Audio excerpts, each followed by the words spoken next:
जय हिंद दोस्तों, एक बार फिर स्वागत है आपका अपने यूट्यूब चैनल उड़ान परिवार चाणक्य क्लासेज में। आज फिर हम आपके लिए बहुत ही मोस्ट इम्पोर्टेंट टॉपिक हिंदी का संवैधानिक विकास लेकर आए हैं, जिसमें हम हिंदी का विकास पढ़ेंगे अच्छे से। संविधान में कहाँ पर किस हिंदी के लिए किसका उल्लेख किया गया है, और विश्व हिंदी सम्मेलन और इनसे संबंधित महत्वपूर्ण आयोग पढ़ेंगे जो अक्सर पेपर में पूछे जाते हैं। सबसे पहले हिंदी को राजभाषा का दर्जा कब दिया गया, यानी कि जो हम हिंदी दिवस बनाते हैं वो राजभाषा का दर्जा 14 सितंबर 1949 को दिया गया। कब दिया गया? आज़ादी के बाद ही दिया जाएगा ना संवैधानिक दर्जा, यानी कि राजभाषा का दर्जा, हिंदी को राजभाषा का दर्जा 14 सितंबर 1949 को दिया गया। इसलिए हम लोग हिंदी दिवस यानी कि राष्ट्रीय हिंदी दिवस 14 सितंबर को बनाते हैं और विश्व हिंदी दिवस 10 जनवरी को बनाते हैं। क्यों बनाते हैं, अभी आपको कारण आगे डिस्कस कर दिया जाएगा। ठीक, अब हम बात करते हैं संविधान में हिंदी का वर्णन किस प्रकार किया गया है। जैसे कि आप सभी को पता है, संविधान में टोटल भाग कितने हैं? टोटल भाग 22 है। उन 22 भाग में जो 17 नंबर पर आता है भाग 17 में हिंदी का वर्णन किया गया है। हमारे संविधान के भाग 17 में हिंदी का वर्णन किया गया है। आपको भी पता है हमारी हिंदी भाषा को ही सबसे ज़्यादा फिलहाल खतरा है। हिंदी कोई बोलना नहीं चाहता है, हम अपनी हिंदी को भूलते जा रहे हैं। तो 17 यानी कि हिंदी को खतरा। तो भाग 17 कहाँ से कहाँ तक है?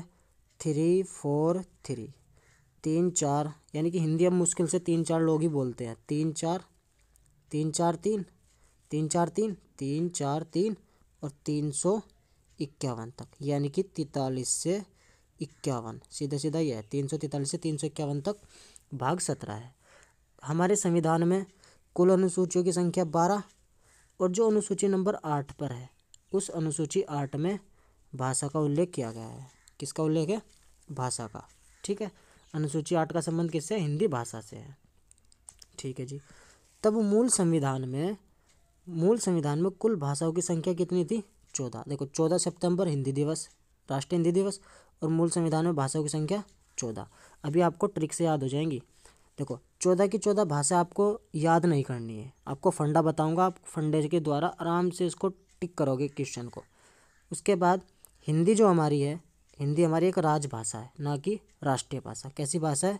राजभाषा। ये भी काफ़ी बार क्वेश्चन पूछा गया। और अंग्रेजी हमारे संविधान में ना तो मूल संविधान में ना फिलहाल संविधान में, तो 22 भाषाओं में अंग्रेजी का कोई उल्लेख नहीं है। लेकिन अंग्रेजी को एक कामकाजी भाषा के रूप में अपनाया गया है। संविधान में उल्लेख नहीं है, लेकिन कैसी भाषा है? एक कामकाजी, यानी कि संविधान में काम करने के लिए अंग्रेजी भाषा का उपयोग किया जाता है। ठीक है यहाँ तक।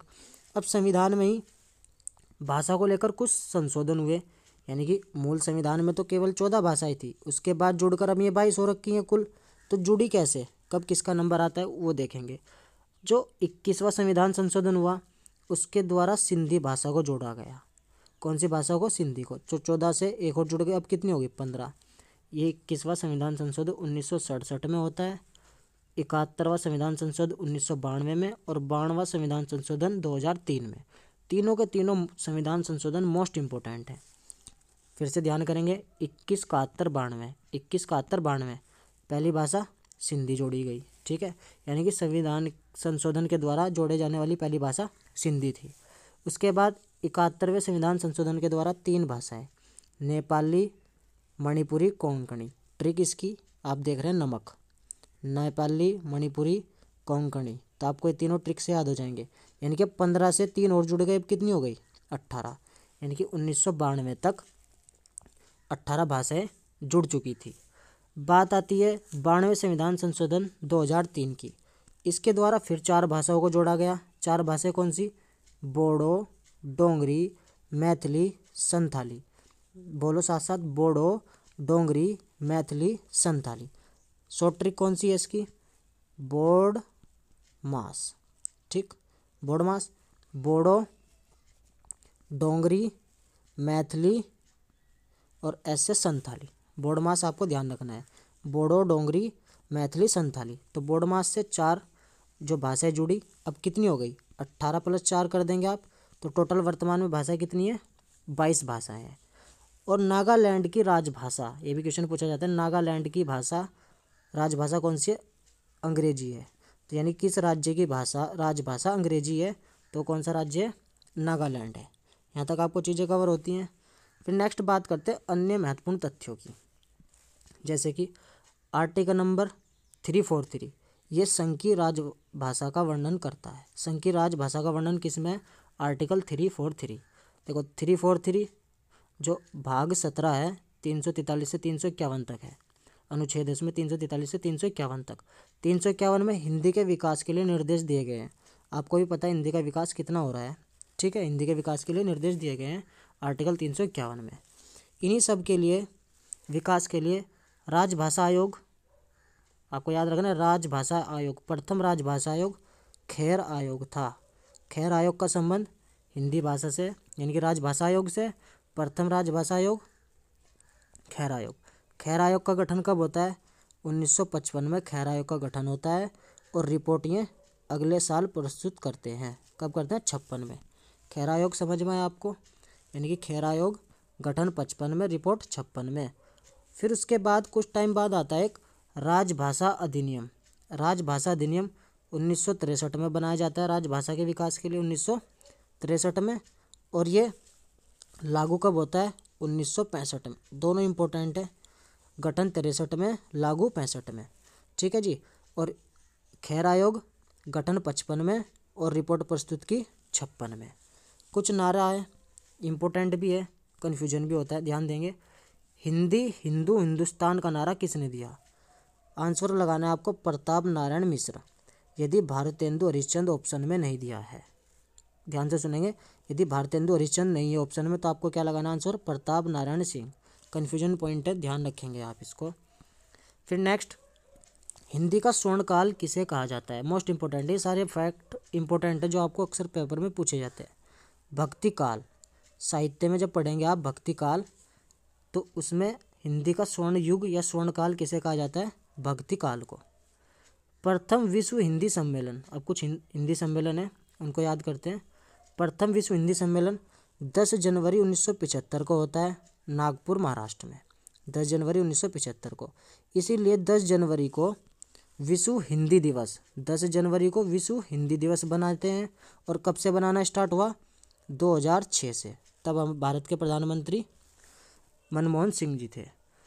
अब जो भारत में अन्य विश्व हिंदी सम्मेलन हुए, जिसमें तीसरा विश्व हिंदी सम्मेलन नई दिल्ली का है 1983 में, 83 में तीसरा होता है नई दिल्ली में। फिर 10वां विश्व हिंदी सम्मेलन भोपाल मध्य प्रदेश में होता है 2015 में। 11वां 2018 में विश्व हिंदी सम्मेलन हुआ है पोर्ट लुइस मॉरिशस में। 11वां कहाँ है? पोर्ट लुइस मॉरिशस में। और जो 12वां है, 12वां विश्व हिंदी सम्मेलन अभी प्रस्तावित चल रहा है देवास महाराष्ट्र में। जब हो जाएगा आपको इन्फॉर्मेशन दे दी जाएगी। यदि आपको इतिहास, हिंदी का साहित्य इतिहास पढ़ना है तो आप हमें कमेंट करके ज़रूर बताएं। अब दोस्तों फटाफट प्रैक्टिस क्वेश्चन करते हैं। 5 क्वेश्चन लगाए हैं आपके लिए। यदि आपने अच्छे से वीडियो को देखा तो आप जरूर इनको आंसर करेंगे। कौन सी भाषा मूल संविधान से संबंधित है? तो मूल संविधान में 14 भाषाएं थी, उसके बाद जो जोड़ी गई हैं उनका संबंध मूल संविधान से नहीं होगा। एक तो सिंधी जोड़ी गई थी, फिर 3 नमक वाली ट्रिक से नेपाली, मणिपुरी, कोंकणी, उसके बाद बोर्ड मास की ट्रिक से, बोर्ड मास की ट्रिक से 4 भाषाएं जोड़ी गई थी, ठीक है ना। कौन सी? बोडो, डोंगरी, मैथिली, संथाली। तो कोंकणी, संथाली और नेपाली ये तो बाद में जुड़ी है। और बंगाली भाषा का संबंध किससे? 14 भाषाओं से जो मूल संविधान में थी हमारे, ठीक है। प्रथम राजभाषा आयोग का गठन कब किया गया? प्रथम राजभाषा आयोग का आयोग कौन सा है? खैर आयोग। इसका गठन 55 में होता है, 56 में रिपोर्ट प्रस्तुत करता है। राजभाषा अधिनियम 1963 का है, 1965 में लागू होता है, ठीक है जी। नेक्स्ट क्वेश्चन, मूल संविधान में भाषाओं की संख्या आपको बता चुका हूँ 14 थी, फिर 1 जुड़ी 15 सिंधी जुड़ी, फिर नमक वाली ट्रिक से 3 जुड़ी और बोडमास की से 4 जुड़ी, यानी कि अब वर्तमान में कितनी है? 22 भाषाएं हैं। किस संविधान संशोधन का संबंध भाषा से नहीं है? 21वें संविधान संशोधन द्वारा सिंधी जुड़ी थी, 71वें वाला नमक की ट्रिक से जुड़ी थी, और 92वें संविधान संशोधन द्वारा बोडमास की ट्रिक से 4 भाषाएं जुड़ी थी। तो 72 का संबंध किसी भी भाषा से नहीं है, ठीक है। नेक्स्ट क्वेश्चन, भारत का वह स्थान जहाँ विश्व हिंदी सम्मेलन नहीं हुआ? प्रथम नागपुर में हुआ, उसके बाद तीसरा दिल्ली में होता है 2015 में, 10वें नंबर का भोपाल में होता है, और फिलहाल 12वें नंबर का देवास मध्य प्रदेश में ये प्रस्तावित है। आई होप ये चीज़ें आपको अच्छे से समझ में आ रही होंगी। यदि वीडियो अच्छी लगती है तो प्लीज़ लाइक कमेंट शेयर जरूर किया करें। अदर वीडियो देखने के लिए प्लेलिस्ट या चैनल पर विजिट करें। फिर मिलेंगे नेक्स्ट वीडियो में, तब तक के लिए जय हिंद, जय भारत।